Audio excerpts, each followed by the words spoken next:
Joel from Group 36 here. Please pause and observe the linkage lengths on the left-hand side. Check the input and output parameters, and also note that the mechanisms meet the Grashof condition, so the input links will rotate. Another major consideration is the footpath that the mechanisms make. These have been shown on screen. I'm also going to show you how this affects how the robot walks in CAD. Here is the 3D model of our robot. The robot walks by setting diagonally opposite pairs of mechanisms in phase. See how the opposing slide cranks have the same input link angle here? They're both going straight up.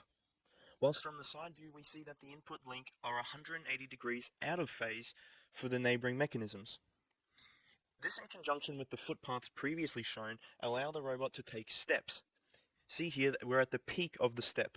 At this point, the 4-bar mechanisms are holding most of the weight of the robot, while the slide crank legs are resetting their position, about to take the weight of the robot off the 4-bar mechanisms, so on and so forth. Alright guys, I'm going to take us through the assembly process of the robot via CAD. So as you can see, this is the base plate and the beginnings of our frame assembly. So there's an array of 3D printed components. There's a single flat side to make the printing easier. And also they have these cutouts that fit a M4 hex nut with a push fit tolerance. On the underside, we take advantage of like the cutout frame that was purchased from Bunnings, and we run a bolt through there, an M4 12mm bolt, to capture these components. As for this component here, we can simply just screw into that with a regular screw. There's just a 3mm hole there. And now let's bring in the motor assembly. The motor assembly, we have these spacers, a 12-volt motor, a coupler, which is very important. There's a and then this is where we introduce the axles. For the axles, we're using 5mm all thread, so that the system's modular. I can cut any lengths that I need during the prototyping process, and then to secure components, I can just use an M5 hex nut to lock them in place.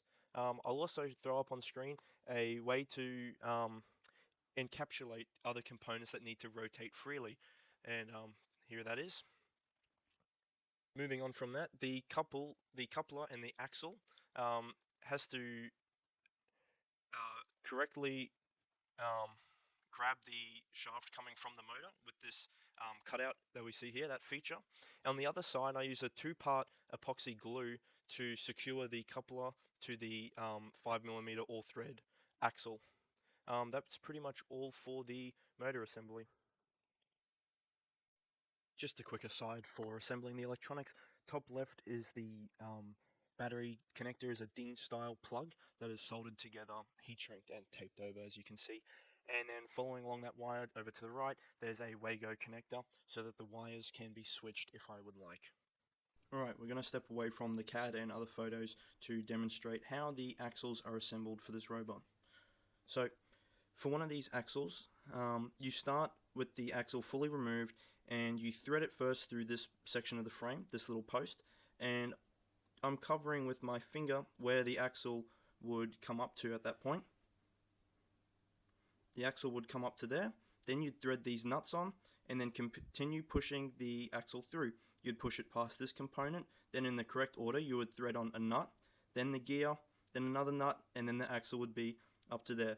Alright, last thing to consider for the assembly process is how to assemble the slide crank mechanism. There's an adapter that connects to the base plate, and then it also connects to this V-slot extrusion via the holes on either side. This V-slot extrusion is really great because it can house this nut that, with oil in the little slot there, it freely slides forward and back like the slide crank mechanism would like, and it allows for that sort of motion.